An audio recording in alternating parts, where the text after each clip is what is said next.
அனைவருக்கும் வணக்கம். நான் doctor MS Vishayanandhini, Siddha physician, lotus women care hospital, இந்தியாவின் முதல் பெண்களுக்கான PCOS சித்த மருத்துவமனை, சாய்பாபா காலனி, கோயம்புத்தூர், KK நகர், சென்னை.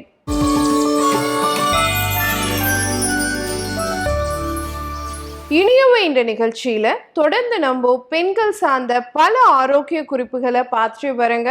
அந்த வகையில இன்னைக்கு நம்ம சொல்லக்கூடியது பருவ வயதை அடைந்த பெண்கள் இருக்காங்க இல்லையா, குறிப்பா அந்த அடலசன்ட் கேர்ள்ஸ், அவங்களுக்கு பார்த்தீங்கன்னா இன்னைக்கு காலகட்டத்தில் தொப்பை பெருசாயிட்டே இருக்கு. ஸோ அந்த அடலசன்ட் ஏஜ்ல ஏற்படக்கூடிய அந்த பெல்லி ஃபேட், அதற்கான காரணங்கள் என்ன, அதை எப்படி சரி செய்யலாம் அப்படிங்கிறதா இன்னைக்கு நிகழ்ச்சியில நம்ம பார்க்க போறோம். ஏன் இதை வித்தியாசப்படுத்தி சொல்றேன் அப்படின்னு சொல்லி பார்த்தீங்கன்னா, இப்போ ஒரு திருமணம் ஆன பிறகு நமக்கு ஒரு தொப்பை வருதுன்னா அதுக்கு பல காரணங்கள் இருக்கு. அது நமக்கு எல்லாத்துக்கும் தெரிஞ்சது தான். குழந்தை பேர்ல இருந்து எல்லாமே தொப்பையை ஏற்படுத்தும். ஆனா அந்த பருவ வயதுல இருக்கக்கூடிய பெண்கள் 14 வயதில் இருந்து ஒரு 17-18 வயதுக்குள்ள பாத்தீங்கன்னா இன்னைக்கு நிறைய பெண் பிள்ளைகள் உடற்பருமனால கஷ்டப்படுறாங்க. நிறைய தொப்பை அவங்க கிட்ட பார்க்க முடியுது. அப்போ இந்த அதிகரிச்சிட்டு இருக்கக்கூடிய இன்னைக்கு காலகட்டத்தில் இருக்கக்கூடிய ஹார்மோன் பிரச்சனைகள் எல்லாத்துக்குமே இந்த பருவ வயது அடலசன்ட் ஏஜ்ல இருக்கக்கூடிய பெண்களுக்கு இருக்கக்கூடிய அதிகப்படியான உடற்பருமன், தொப்பை, அதுதான் காரணம் அப்படிங்கிறத தெரிஞ்சுக்கிட்டோம்னா அதை எப்படி சரி செய்யலாம் அப்படிங்கிறதையும் நம்ம பார்க்கணும். அப்போ ஏன் இந்த காலகட்டத்தில் தொப்பை பெருசாகுது? இந்த மெனார்க் அப்படின்னு சொல்றோம் இல்லைங்களா, ஏஜ் அட்டன் பண்ண பிறகு, முதல் பூப்பு அடைந்த பிறகு நம்ம உடல்ல இருக்கக்கூடிய ஈஸ்ட்ரோஜன் அப்படிங்கிற ஹார்மோன் அதிகரிக்க ஆரம்பிக்கும். அப்போ எங்கெல்லாம் நம்மளுடைய உடல்ல கொழுப்பு இருக்கோ அது டிஸ்ட்ரிபியூட் ஆகும். மறுபடியும் அது கலந்து வெவ்வேறு இடத்துக்கு போய் படிந்து வளர ஆரம்பிக்கும். அப்போ அந்த ரீடிஸ்ட்ரிபியூஷன் ஆஃப் ஃபேட்னால நமக்கு உடற்பருமன் அதிகரிக்கிறதுக்கான வாய்ப்பு இருக்கு. அடுத்த விஷயம் பார்த்தீங்கன்னா, அடலசன்ட் ஏஜ்ல இன்சுலின் அப்படிங்கிற ஹார்மோனை உடல் கிரகிச்சுக்கிறதுக்கு நிறைய சுரக்க ஆரம்பிக்கும். உடல் கிரகிச்சுக்கிறதுல கொஞ்சம் பிரச்சனை ஏற்படும்.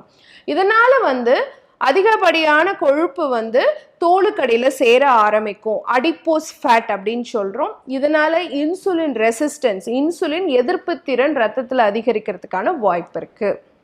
அடுத்து இந்த மாதிரி உடற்பருமன் அதிகரிக்கும் பொழுது அடலசன்ட் ஏஜ்ல இருக்கக்கூடிய பெண்களுக்கு ஆண்கள் சம்பந்தமான ஹார்மோனான டெஸ்டோஸ்டிரோன் அப்படிங்கிற ஹார்மோனும் அதிகரிக்கும்.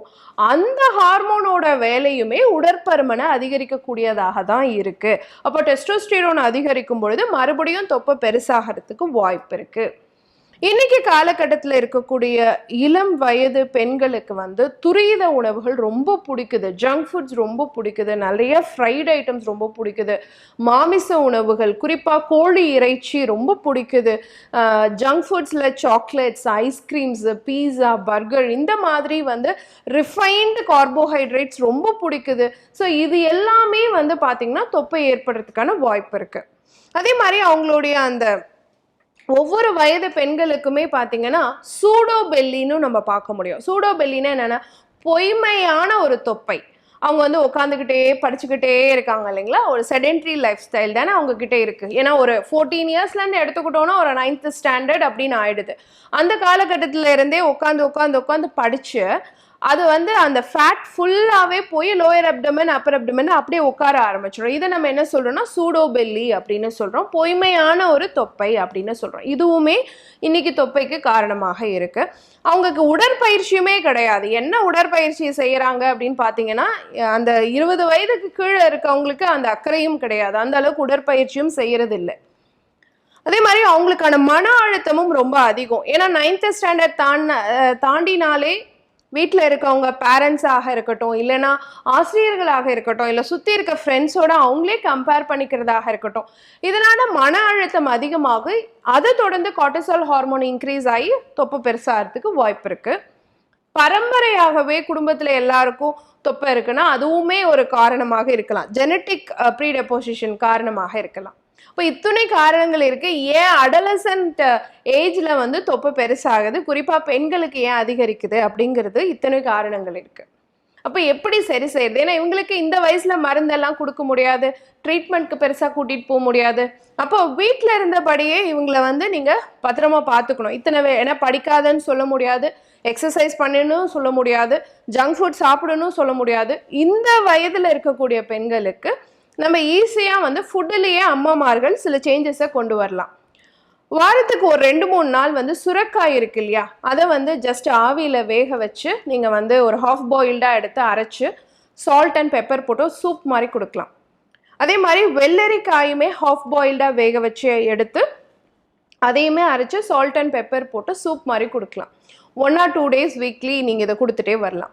கொள்ளு இருக்கு இல்லைங்களா, அதை வந்து நான் ஊற வச்சு நல்லா வேக வச்சுட்டு அது கூட வந்து கொஞ்சமாக வந்து சின்ன வெங்காயம், கொஞ்சமாக வந்து சால்ட்டு இதெல்லாம் சேர்த்து கொஞ்சம் பூண்டு நல்லா அதை தட்டி போட்டு ஒரு சூப் மாதிரி ரெடி பண்ணிவிட்டு பெப்பர் சேர்த்து நீங்கள் அதை ஒரு வாரத்துக்கு ஒரே ஒரு நாள் மட்டும் சூப் மாதிரி நீங்கள் கொடுத்துட்டு வரலாம். அந்த கொள்ளு சூப் சேர்க்குற அன்னைக்கு அவங்க சேர்க்கக்கூடிய உணவில் ஒரு ஸ்பூன் நெய் ஆட் பண்ணிடுங்க. இது அவங்க பாடி ஹீட் ரைஸ் பண்ணாமல் பார்த்துக்கலாம். அடுத்து முருங்கைக்கீரை இருக்கு இல்லைங்களா, அது வந்து தேவையான ஊட்டச்சத்து நிறைந்ததாகவும் இருக்கும். ஏன்னா இர்ரெகுலர் பீரியட்ஸ் வராமலும் பார்த்துக்கணும். இந்த காலகட்டத்தில் இருக்கக்கூடிய பெண் பிள்ளைகளுக்கு இந்த உடற்பருமன் குறிப்பாக தொப்பு வரும்பொழுது இர்ரெகுலர் பீரியட்ஸ் வரதுக்கு வாய்ப்பு இருக்கு. ஸோ முருங்கைக்கீரை வந்து பார்த்தீங்க அப்படின்னு சொன்னால் அந்த இர்ரெகுலர் பீரியட்ஸை சரி பண்ணக்கூடியதாகவும் இருக்கும். ஸோ வாரத்தில் முடிஞ்சால் 5 நாள் கூட முருங்கைக்கீரையை வந்து நீங்கள் பருப்பு போட்டு கடைஞ்சி கொடுக்கலாம், அல்லது முருங்கைக்கீரை சூப் மாதிரி வச்சு கொடுக்கலாம். இது உங்களால் முடிஞ்சதுன்னா ரெகுலராக கொடுத்துட்டே வரலாம். இல்லை டாக்டர் எங்களுக்கு அது வசதி இல்லை, கிடைக்காது பக்கத்தில் அப்படிங்கிற பட்சத்தில் முருங்கைக்கீரையை வந்து காய்ந்த பொடியாக வாங்கி வச்சுட்டு அதில் நீங்கள் சூப் மாதிரி கூட ரெடி பண்ணி கொடுக்கலாம். ரெடிமேட் சூப்ஸ் வாங்காதீங்க, நீங்களே உங்களுக்கு வீட்டில் தெரிஞ்ச முறையில் பெண் பிள்ளைகளுக்கு பண்ணி கொடுங்க. இது ரொம்ப சப்போர்ட்டிவாக இருக்கும். அதே மாதிரி வாரத்துக்கு ஒரே ஒரு நாள் வந்து பூண்டு பால் வந்து சேர்த்திக்கலாம். பூண்டு வந்து ஒரு 5-6 பல்லு பூண்டு எடுத்து 1-2 தட்டிட்டு ஹாஃப் கிளாஸ் தண்ணி விட்டு ஹாஃப் கிளாஸ் பால் விட்டு நல்லா கொதிக்க வச்சுட்டு நல்லா ஸ்மாஷ் பண்ணிவிட்டு கொஞ்சமாக நாட்டு சக்கரை அல்லது கருப்பட்டி ஆட் பண்ணிவிட்டு அந்த பாலை வந்து பெண் பிள்ளைகளை நைட்டில் குடிக்க வைக்கலாம். இதுவுமே தேவையற்ற உடற்பருமன், வாயு தொந்தரவு இதெல்லாம் குறைக்கிறதுக்கான வாய்ப்புள்ளதாக சொல்லப்படுது. இது எல்லாத்தையும் தாண்டி எந்த வயது பெண்களுமே வந்து எந்த விதமான பக்க விளைவுகளுமே இல்லாமல் வீட்டில் இருந்தபடியே ஒரு மருந்தாகவும் உணவாகவும் இருக்கக்கூடிய ஒரு மூலிகை கலவையை வந்து வீட்டில் ரெடி பண்ணி வச்சுக்கிட்டோம் அப்படின்னு சொன்னால், கடைகளில் வாங்கி வச்சுக்கிட்டோம் அப்படின்னு சொன்னால் அது ரொம்ப சப்போர்ட்டிவாக இருக்கும். அப்படி ஒரு மூலிகை பொருள் வந்து திரிபலா சூரணம். கடுக்காய், நெல்லிக்காய், தாண்டிக்காய் சேர்ந்தது. கடுக்காய் தோல், நெல்லித்தோல், தாண்டிக்காய் தோல் சேர்ந்தது.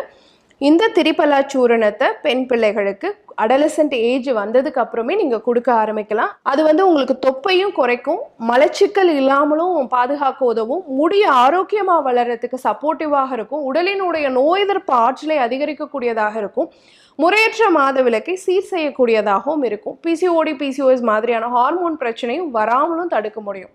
அப்போது 1/2 ஸ்பூன்லேருந்து 1 ஸ்பூன் அளவு வெந்நீரில் இரவு உணவுக்கு பிறகு கலந்து திரிபலா டீ அப்படிங்கிற பேரில் பெண் பிள்ளைகளுக்கு கொடுத்துட்டே வரலாம். இந்த மாதிரி கொடுக்கும் பொழுது கண்டிப்பாக அவங்களுடைய அந்த பெல்லி சிறு வயதில் ஏன் தொப்பை வந்துச்சுன்னு தெரியாமல் இருக்கக்கூடிய தொப்பையை நம்மளால் ஈஸியாக குறைக்க முடியும். பயன்படுத்தி பாருங்கள். இதே மாதிரி இன்னொரு ஆரோக்கிய குறிப்போடு நான் உங்களை சந்திக்கிறேன். இயற்கையோடு இணைவோம், ஆரோக்கியமாக இருப்போம், ஆனந்தமாக வாழ்வோம். நன்றி, வணக்கம்.